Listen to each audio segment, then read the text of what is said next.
that Because kind they're of re-released international. them, but they'd narrated through the two and they'd put them together. Yeah. Oh. Yeah. Because that's the thing, like, ultimately, like, unless you're a die-hard fan, you're not going to go right back to the very beginning and listen to, like, some podcasts have, like, 500 episodes at this point, Yes. because podcasts have been a thing for a while now. Like, someone's probably not going to go back to day one and listen to that kind of stuff unless, like, that is your quintessential episode on this topic that you've never covered again. Yeah. Like, you know, it's something that is probably more beneficial for you to re-record an intro to and then re-release. Yeah. And, like, have it be kind of fresh in you, because, like, let's be honest, like, stuff that we were talking about 2 years ago is still relevant today. It's just repackaged or it's Yeah, that's what they've done. Yeah. They'd kind of cut and paste a little bit. I think it's, people have put so much energy into creating new content constantly, and there's not the need that I think people think there is. Yeah. Like, you can recycle so much more than, like, because, like, people, I think it was 2019, Adobe did a study, or 2018, Adobe did a study, and we consume like 8.8 hours of content every day, and probably by this point it's like quadrupled. Because, like, Yeah, I would say it's more now. No wonder we're tired. Straight up. But like 8.8 hours of content that's like news, that's Facebook, that's Instagram, that's just like all digital content and like ads and all that kind of stuff. 8.8 hours, and your 10-second Instagram reel is probably not gonna, like, they're not gonna remember that a week from now, you know? Unless it like really stuck close to home, probably not gonna remember it. So you can repackage it, re-release that content in some way in 3 months' time, and no one's gonna bat an eyelid. Yes. You know? I have this one blog post that I repost it like every year at least once. Yeah, I love that. Yeah. We just jumped straight into talking. I actually Without a started plan. this before you guys had even, like, it was like halfway through your conversation. So, shall we introduce this with, like, the idea of reusing our social media content or our blogs or whatever, because that's really what we were talking about when I pressed play. Like, just, I think it's like, it's more than just like repurposing it. It's just being like efficient with your time and setting boundaries for yourself that, you know, ultimately lead we love to- boundaries. Yeah, we love boundaries. Yeah.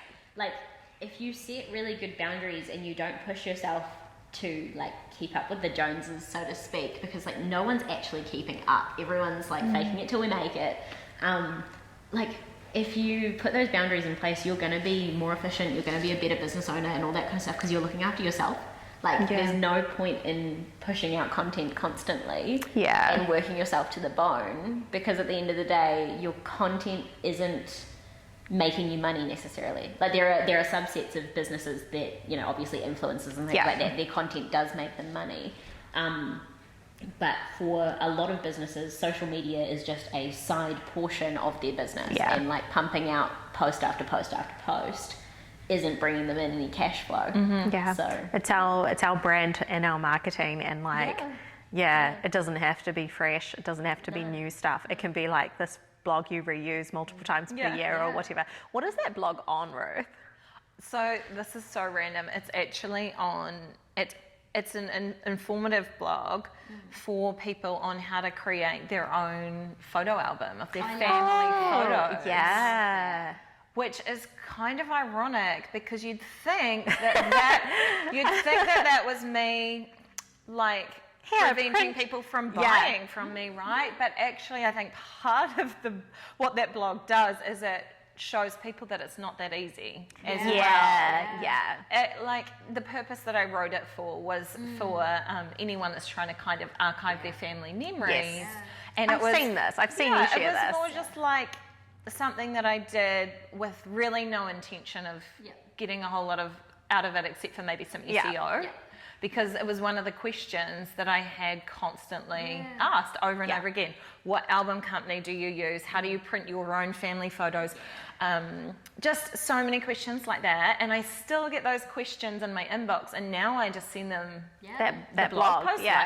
It's great. I think there's so many different ways that we can reuse stuff that we've written. So I've got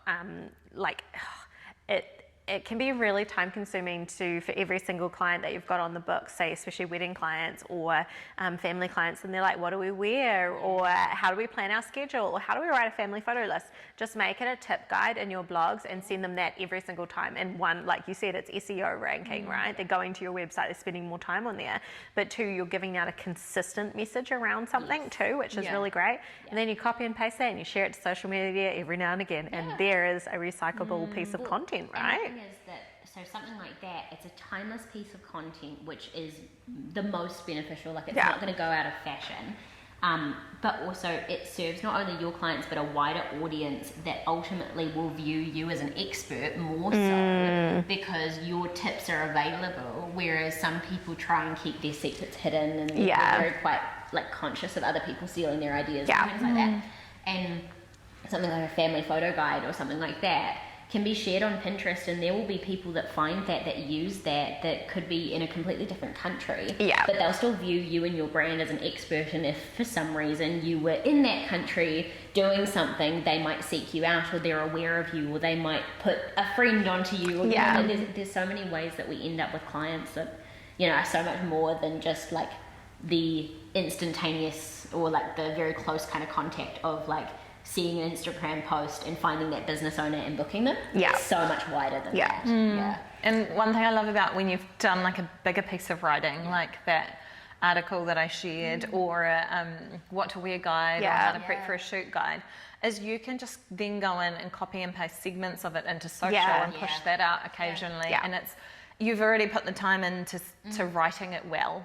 Yeah, so, exactly. Like, it's just so good to reshare that sort of stuff. And there comes a point where, and I feel like photographers are a really good example of this, but there are times of the year or certain points in the year when certain content is the most relevant, and sharing that time and time again doesn't actually change how relevant it is, like your blog post. For example, like when it gets to like that kind of spring, almost like pre-wedding season, when everyone's starting to like fill out their questionnaires, you know, putting forward into the world a tip guide on something to do with a wedding day, a lot of people are going to see benefit from that. You can share that year on year on year on year, and people are still going to like love and appreciate it. There have been a few times with clients where there have been certain like markers throughout the year that we map out content on, whether it's quarterly or I have a client that one of the big markers for her is like daylight savings. And so when daylight savings hits, there's a certain series of posts that we make for her. They're the same. They've been the same for the last 4 years. But every single year, because of the new people coming through, the new people that are aware of her business, and just the struggles remaining the same of her client, people still find it incredibly useful, and no one's going, oh, you shared that last year. Because it's new people that are interacting with your brand, right? Like we will, like as wedding photographers, we do often have I think this is quite specific to what we shoot. People who will follow us for years because they've been a bridesmaid at somebody's wedding. But there will be a point when that, like, it's interesting to them. There'll be a point when that becomes more relevant to them. There'll become a point once we've shot their wedding and they're no longer really actively interacting with our posts. It won't come up in their feed so often, so we're serving a new person with it. So it's not like they're seeing exactly the same thing, because the active followers, the active engaging followers, they do change out. And also, like, those people that may have seen it because they were a bridesmaid or they were associated with the person that booked you, there's going to come a point where maybe they're in a position to book you themselves, and they're going to remember how you interacted with them, with their friend, or how you interacted online, and that's going to serve you well, rather than you know, having a negative experience and going, oh, I'm definitely not booking this person because they didn't help me with this, or whatever it was, you know? I feel like how you serve people online has become just as important as how you are in person. And it doesn't just have to be like constantly sharing photos. It can be the value things, and that recycling those is so good. I went through recently, and I found for the last two-ish years, I found every photo that I would at least show for the next 12 months or so, and we ended up scheduling my portrait Instagram until I think it goes until August or something like that, or November even maybe. It's like the whole year has a photo going out every single day. So we're reusing the same photographs I've taken over the last couple of years, because just like our like written posts and our blogs and our tip guides and the things that are a bit more deep and meaningful, we can reuse photos. They haven't seen them in such a long time. Like, it's okay to revisit shoots and stuff. Yeah, that's a big thing. And also just deciding what your purpose of posting is. Like, for you, like, it might be sharing your portfolio with a few bits and pieces that are valuable in there, like sharing your tip guides and things like that, kind of piecemealed through. Whereas for you, I know you're more value-based, and so for you it's more important that you're sharing like a story or something valuable with each post, rather than prioritizing consistent posting and volume. So I think it's like, there are certain standards that we've been led to believe, or even Instagram have come out and said, you know, this is the expectation based on what the algorithm is, you know, shoving out there into the world. But ultimately, like, you have to decide what aligns with your values and your principles, and also what communicates best to your clients, you know? Because if you're pumping out super valuable content and then you show no care in person, there's going to be that disconnect, and they're not necessarily going to have a bad experience, but they're going to go, this felt weird. This felt wrong. And they might not have that, oh my gosh, she was amazing kind of feel leaving that experience, because the social media or the digital and the physical didn't line up. And also, I guess, making the decision between like, what is important for you to spend your time on? Is that networking in person and your Instagram is just going to be pretty pictures with emojis? Or is it you like asking your clients to come back to you? Is it those referrals that you're building? Is it like, is having new fresh content on social media actually what you need to be putting most of your effort into? Because there's a lot of people that post for the sake of posting, for one, or they post to look busy but they're not actually busy. And that only benefits you if it does bring people through the door, because they believe that you're busy. You know, they believe that you're busy, and so they want to be a part of that busyness and they want to hire you. That works for some people, absolutely. But for some people, that gets in the way of them actually being productive and actually I feel like it can be an excuse. Like, it's an excuse to not work on other aspects of your business, or actually go out and shoot because you're too busy being like, I need to share this, I need to share that, I need to create 5 different new reels this week. Like, you get very lost in that world, as opposed to being like, okay, so I need to look at my pricing and actually like critically look at my business and what I need to be doing. It's actually easier to just post on social media. It is. And be like, hey, come pay me. I've posted 5 times this week. It's what Dave would call busy work. It feels like you're doing something. But you're not actually achieving anything. The measurable benefit of it isn't necessarily as big as what we'd hope or want. Well, that kind of ties back to you saying, like, is social media actually, you know, like bringing this particular business money, cash flow is what they're sharing and posting, is that converting into them getting money? Like, unless you are in an influencing space where you do get paid either to post or through affiliate credit, you know, posting to social media should be a part of a much bigger machine. It shouldn't be the entire machine. Because as soon as it's that, what happens when social media goes down for 24 hours? Or, you know, suddenly your clients that were messaging you on, this is a big one for me, this is a big red flag, they book through DMs, like they message you to book in, and suddenly Instagram's down for and they can't contact you, and you can't look back. Oh my god, I was thinking exactly the same thing when you said that. If you are doing your business through Instagram and social media, absolutely fine, whatever. However, if people are booking you through that, and that's where you've like given them pricing, you've given them booking times, you've got their contact details in your Instagram inbox. Okay, one, how are you going to go through all of your story replies and actually find the information that's important? But if that goes down, where have you recorded that information elsewhere? Because I know for me, those messages, we've said this before, I hate Instagram DMs and Facebook DMs. I cannot go back through that stuff. Like faces and names, and you get lost in it. And I think it's one of those things that if you plan on running a sustainable business that is going to care for your clients, like if that's really important to you, one of the first things you should be able to do is care for their information and the conversation that you have with them. And one of the best ways of doing that is having that in a place where it's clear and concise and it's easily accessible and all that kind of stuff. And Instagram is a space that none of us own. Yeah. And we are not in control of. And like, don't get me wrong, there are people that successfully run their businesses that way. Personally, that's not a risk I'm willing to take. No way. And I can understand why someone might think that's easier, but it's definitely not something that I would personally feel good about recommending, for sure. I think some people want to do it because they feel it's easier for their client. Yes, absolutely. Some clients do find it easier. But who cares? But businesses, they're doing business. They will go on, so say they need to order some building supplies for their house or whatever. They will go to that building supplies website and they will fill in the contact form and they will order it. All you've done is made it easier for them to contact you in a different way that isn't easier for them if something goes wrong. And I think, honestly, it's a case of if there's such a big issue with them booking in a not messaging way, I suppose, it's how can you make it easier for them. So, for example, Instagram introduced the Book Now button.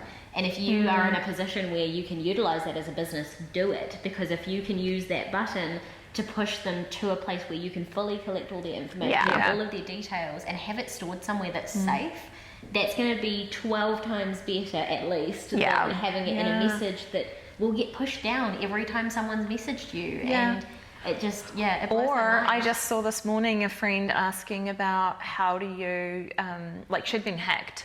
So imagine having a bunch of people's personal information in your DMs and you get hacked. I get really No nervous. way. Even banks. Like, I don't want someone paying me because I've given them my bank info on Instagram. Well, that's exactly it. I get really nervous when someone's like, can you send that me terrifies your bank account me. details on like Instagram? And I'm like, no, I actually can't. I'll send you an email. Yeah. But also, Imagine that. Yeah, like I then know, this right? person just sends an email back, or like a message back to the client and says, here's my bank account number. And instead of Ruth getting paid, some random person that's logged in and hacked your account gets paid the money from your client. And then you're like, what do I do now? Because I can't access my account. exactly. that's And- so bad. And not everyone has the insurances to cover No. that. Or, there are all of these risks involved, Yeah. and they extend beyond just the personal relationship with that client. It's also a financial risk. It's also security And risk. responsibility for their Exactly, client's information. Like And I that think security's big. There seems to be like a air of like running a business is this like super achievable, like almost easy way out for some people. I feel like that's very much a culture in New It Zealand. is a very big culture. It's a very big culture, I personally think, with like the younger generation, like Gen Z. It's very much like, I can run a business, like give me 2 minutes in Google and I can do I that. can build a website. Yeah. It's super easy. Like, I feel very, Now I'm a business owner. I feel very incriminated because that is exactly what I did, but at the same time, it's like, there's a certain level of responsibility that if you are going into business, like these are things that you should be considering, and like you should be considering all of these risks and responsibilities. It's not as simple as going, I'm going to start a business, builds a website, starts charging people money. Should we plug our CRM software then? We both use one. Yeah. I know some other people use like 17 Hats and Honeybooks, and there's quite a few different ones. There's so many different ones. Have you tried anything other than Studio Ninja? I trialed all of them, right? Oh, yeah. Back at the beginning when I was trialing Studio Ninja as well. Yeah. And I was a little overwhelmed, I have to say, with the likes of 17 Hats and Honey, like the things that do more. Yeah. I would say now, I think I would be quite comfortable you with could get your head those. around them, But definitely. I mean, to be honest, I probably didn't even know what a lead was at the time. So it's very That's hard true. to use a software that tracks leads when you're not aware of what the word means. Yeah. So 100%. yeah. So then both Ruth and I use Studio Ninja, which is Australian-based company. They do have employees all over the world. However, they're Australians, and this is created by photographers for photographers, which is quite cool. And we both we love this. I get complimented all the time by my clients on the portal and things like that. Like they find it so professional, especially when a lot of their other wedding vendors, because wedding vendors in particular don't all have softwares or booking systems or even credit card payment options or like any of that kind of stuff. Yeah, going back to like making it easy for people to book and like thinking about how easy it is for a client to say message you on Instagram. It's so much easier for them to be able to plug in all their information and have a portal where everything is right there for them, with like one link or one place to go, and be able to get all the information they need, than awkwardly scrolling back through messages going, oh, I know she told me this at some point, but where is it? Or, I cannot deal with it, right? Scrolling back through to find somebody's schedule, if they've sent it in a message, I'm like, oh my goodness, never. Never. Or when someone, and this seems really old school these days, but equally I've seen it far too much again with wedding vendors recently, where they've got a form and it's a photocopy of a photocopy of a photocopy that they've scanned into an email. Have you not heard this story? Yeah, and you can barely read it to fill it out. Not okay. Yeah, no. And I'm like, are we in the 1980s? Exactly. These are companies that are charging thousands upon thousands of dollars. And they can't even do me the decency of having a contract that I can read. And that's how I feel about it. It's like they can't even do me a favor. I'm paying them thousands of dollars. They can't even send me a contract I can actually read the fine print on. And I feel like we completely... I just cannot. I know. It's a thing, Ruth. I'm speechless. Or having a bank account with the name not being the name of the company or someone associated with the brand. Yeah. Things like that are just like tiny little things that people don't think about. But it's like little things that make a client go, oh, wait, am I paying the right person's bank account? Yeah, I was going to say, they're red flags, right? Yeah. I feel like we digressed from our original purpose of this chat, but I love it. I think it's great. We basically kept on the social media professionalism buzz, but... that was a good chat. Yeah. That was great. Do we have any final comments? Introducing Kate from The Curated now. who is, by the way, about to get married. Yes. That's why we're... Hence the conversation. And your experiences of wedding vendors. I feel like that could be its whole own episode, right? It's just like us diving into Kate's experience with all her vendors. Scene I'm photographing it was mine the best. Oh, by far. Should we follow up with this after you've gotten married and dive into it all? I feel like that'd be great. Yeah. End service. Yeah. I think that would be a good review. That's pretty much it. Like it's going like if someone's paying you money, if someone believes in your service enough to pay you the money, the least you can do is make it easy for them. In my mind. Yeah. I totally agree. Yeah.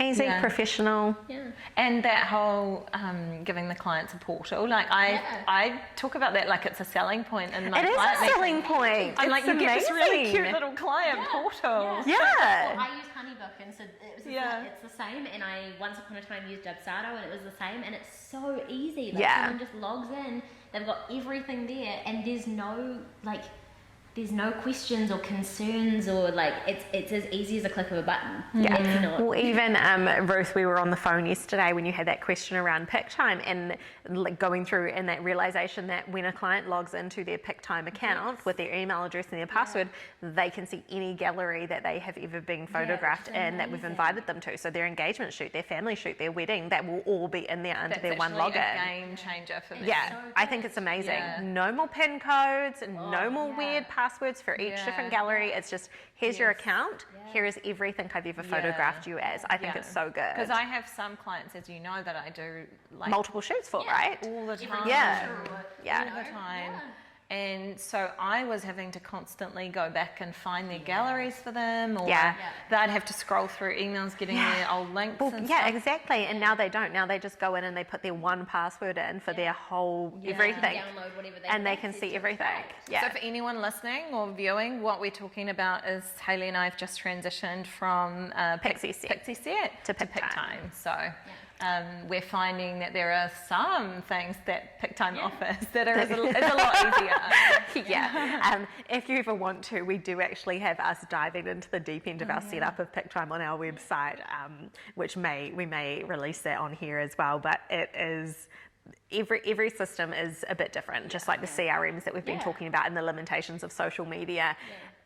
You've got limitations, but you've got some cool stuff to them too. It's about understanding why you're using what you're using and ultimately asking yourself whether that helps you provide the best service for your clients in the name of professionalism and also upholding your principles and what you want to present to the world. Yeah. Cool. We should probably wrap up. Let's wrap up. Yeah. Awesome. Let's see you Boom. guys on the next one. Oh, guys, do it Almost again. synchronized. 1, 2, 3. No.